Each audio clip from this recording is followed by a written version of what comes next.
राजकारणात काही होऊ शकतं, ते कधीही होऊ शकतं. काही घडामोडी अशा असतात की त्या सातत्याने घडत असतात. काही घडामोडी अशा असतात की त्या घडवल्या.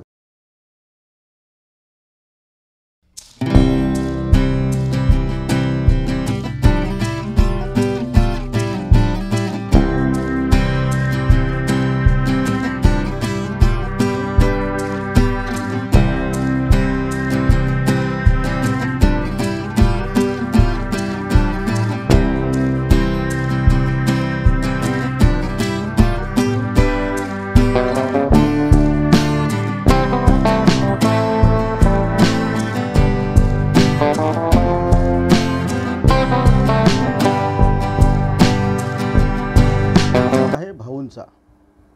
म्हणजे खरं तर रायगड जिल्ह्यातला कर्जत हा मतदारसंघ आहे आणि याच्यामध्ये शेठ, भाऊ अशा हा सगळा राजकारणाचा भाग, ही सगळी मंडळी ह्या मतदारसंघामध्ये येतात. आणि ज्वलंत जो विषय आहे तो आहे भाऊंचा, अर्थात सुरेश भाऊ लाड यांचा. गेली काही दिवस सुरेश भाऊ लाड आपल्या स्वतःच्या पक्षामध्ये नाराज आहेत, अशा बऱ्याचशा वावड्या चर्चा, वेगवेगळ्या गोष्टी समोर येत होत्या. काही सोर्सेसच्या माध्यमातून पत्रकारांच्या पर्यंत अशा काही बातम्या येत होत्या.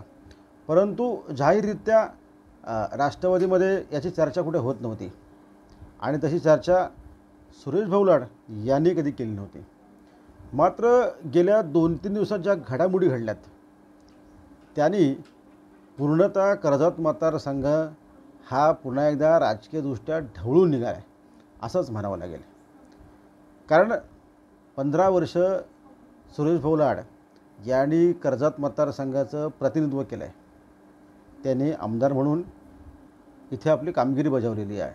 आणि या 15 वर्षामध्ये वेगवेगळे पक्ष असतील, म्हणजे प्रामुख्याने इथला जसं राष्ट्रवादी हा सत्तेमध्ये मागच्या वेळी होता 19च्या अगोदर, आणि त्याला सातत्याने जी प्रतिस्पर्धी आहे ती शिवसेना राहिलेली आहे.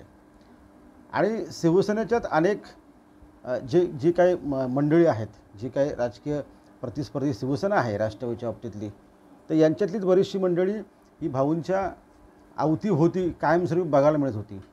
आणि अशातच 15 वर्ष भाऊंनी या मतदारसंघावर गारूड केलं होतं. चांगला कारभार म्हणावा लागेल, काही लोक त्यांच्या कारभारावर टीका केली, परंतु तो भाग वेगळा, तो आपला आजचा विषय नाही आहे. तर आपला विषय आहे सुरेश भाऊ लाड. आपले सर्वांचे खोपोलीमधलं संवाद मराठी लाईव्ह आपल्या मित्रांचं एक यूट्यूब चॅनल आहे आणि त्याचे संपादक बाबुराव पोटे आहेत. आणि त्यांनी स्वतःच्या त्यांच्या यूट्यूब न्यूज चॅनलला एक बातमी तर आज केलीच आहे भाऊंच्या विषयी. आणि त्यांनी काल, म्हणजे हनुमान जयंतीच्या अगोदर काल त्यांनी व्हॉट्सअपला एक मेसेज टाकला आहे, एक पोस्ट केलेली आहे थोडक्यात. आणि त्या पोस्ट टाकल्यानंतर संपूर्ण कर्जत मतदारसंघाचं जे काही राजकीय वातावरण आहे ते प्रचंड प्रमाणात इतक्या चर्चा सुरू झाल्यात. त्यांच्या पोस्टनंतर प्रचंड प्रमाणात चर्चा सुरू आहेत. नेमकं सुरेश भाऊ लाडूंच्या बाबतीत ती पोस्ट असल्याने इतक्या चर्चा सुरू झाल्यात की अगदी कळंबपासून ते रानसईपर्यंत आणि उंबऱ्यापासून ते नेरळपर्यंत इतक्या सगळ्या चर्चा ह्या मतदारसंघावर सुरू आहेत. तर ह्या चर्चा नेमक्या होण्याचं कारण काय आहे?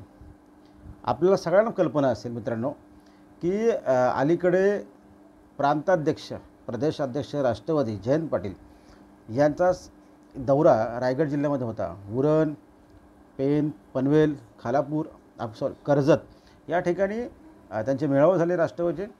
आणि ह्या सगळ्या मेळाव्याला, म्हणजे उरणचा कार्यक्रम सोडलं तर पनवेल, पेण, कर्जत या ठिकाणी सुरेश भाऊ लाड यांची गैरहजेरी, अनुपस्थिती सगळ्यांनी पाहिली असेल. आणि नेमकं सुरेश भाऊ लाड ह्या प्रांताध्यक्ष आपल्या जिल्ह्यामध्ये येतो. सुरेश भाऊ लाड जिल्हा अध्यक्ष आहेत राष्ट्रवादीचे आणि जिल्हाध्यक्षच त्या व्यासपीठावर नाही आहेत आणि कार्यक्रम पूर्ण होतो.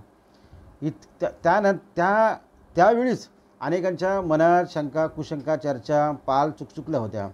आणि त्याचं उत्तर शोधण्याचे सगळे माध्यमं ही सगळी प्रयत्न करतात की नेमकी अशी काय भाऊंची नाराजी आहे, भाऊंना नेमकं कोणी दुखवलं आहे, काय असं झालं आहे की भाऊ राष्ट्रवादीच्या व्यासपीठावर सुद्धा बसायला आज तयार नाही आहेत, असं नेमकं घडलं तरी काय? घडलं पडद्यामागे बरंच, परंतु जे काय जनतेच्या समोर येतं आहे ते मात्र पुसटचं आहे, अर्धवट आहे. माध्यमं आमच्यासारखी माध्यमं पण आहेत, ती पण तुम्हाला अगदी 100% न सांगता कोण 10%, कोण 5%, कोण 25%, 50% म्हणतात आम्ही सगळे जातो आहे. परंतु प्रचंड घडामोडी सुरेश भाऊ लाड यांच्या पराभवानंतर ज्या घडलेल्या आहेत त्या मोठ्या प्रमाणात घडामोडी घडलेल्या आहेत. वेगवेगळ्या पातळीवर सुरेश भाऊंची नाराजी ही व्यक्तिगतरित्या म्हणजे पक्षाच्या फोरमवर, म्हणजे रायगड जिल्ह्याचे जे काही प्रमुख आहेत, आपण त्यांना प्रमुखच म्हणूया, अर्थात पालकमंत्री नाही आहेत, तर त्यांचे पिताश्री आणि माजी मंत्री विद्यमान खासदार सुनील तटकरे यांच्यापर्यंत सुरेश भाऊ लाडांची वेगवेगळ्या पद्धतीने नाराजी ही कायमस्वरूपी पोचलेली आहे. परंतु म्हणावं तितकं काम तटकरे साहेबांनी सुरेश भाऊंची नाराजी दूर करण्यासाठी केली नसल्याचं पाहायला मिळतं आहे. त्याच्यामुळेच अखेर त्या नाराजीचा बांध कुठेतरी फुटलेला दिसतो आहे आणि सुरेश भाऊ लाड यांनी आपल्या पदाचा जो काय म्हणजे जिल्हाध्यक्ष पदाचा राजीनामा दिला आहे. त्याच्यानंतरच राष्ट्रवादीमध्ये भूकंप होणार काय? गेली 35 वर्षाची सुनील तटकरे आणि सुरेश भाऊ लाड यांची जी मैत्री आहे, जे अतूट बंधन मैत्रीचा जो धागा त्यांच्या दोघांच्यात जोडला होता तो कुठं तुटतो की काय, अशी सगळी परिस्थिती निर्माण झालेली आहे.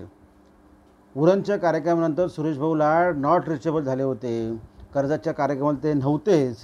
आणि त्याच्यानंतर नेमकं भाऊ करणार काय? काय नेमकं भाऊंच्या डोक्यामध्ये विचार सुरू आहे? भाऊ पक्ष बदलणार का?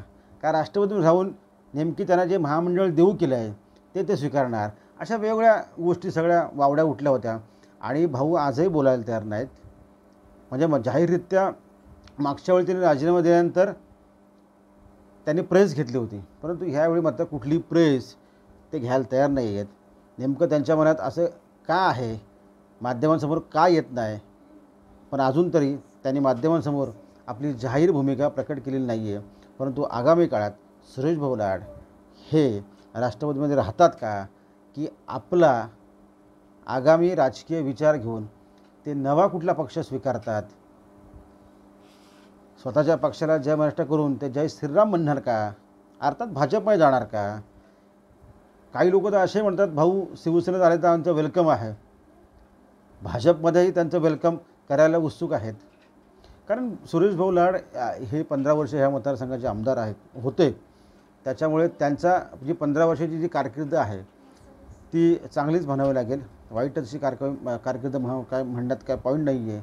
त्यांनी त्यांच्या पद्धतीने ह्या मतदारसंघाचा जो काय कायापलट म्हणतो आपण किंवा विकास त्यांच्या पद्धतीने त्यांनी काम करण्याचा प्रयत्न केला.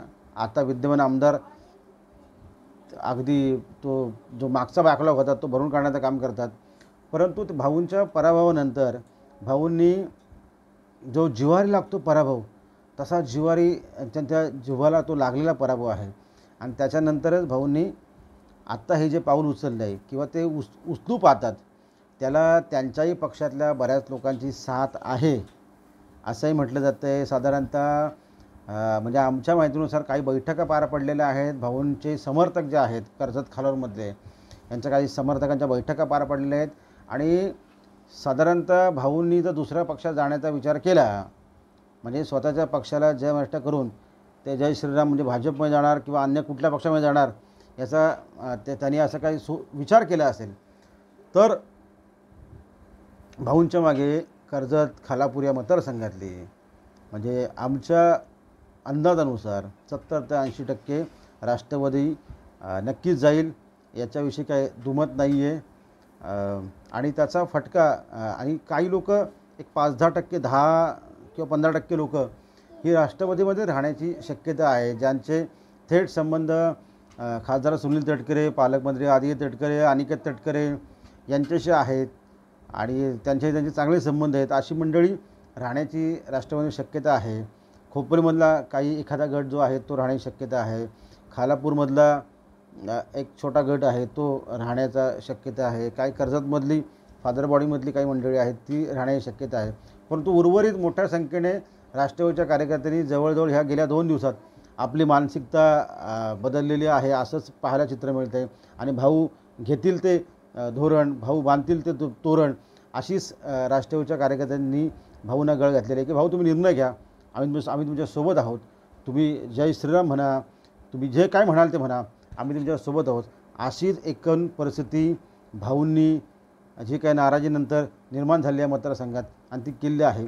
फक्त याच्यामध्ये दुसरी एक चर्चा मी शेवटचं तेवढं म्हणून थांबवतो की मागच्या 2019च्या विधानसभेच्या निवडणुकीच्या वेळी म्हणजे ऐन तिकीट मिळणार भाऊंना तर तिकीटच होतं मिळणार म्हणजे काय, भाऊ विद्यमान आमदारच होते.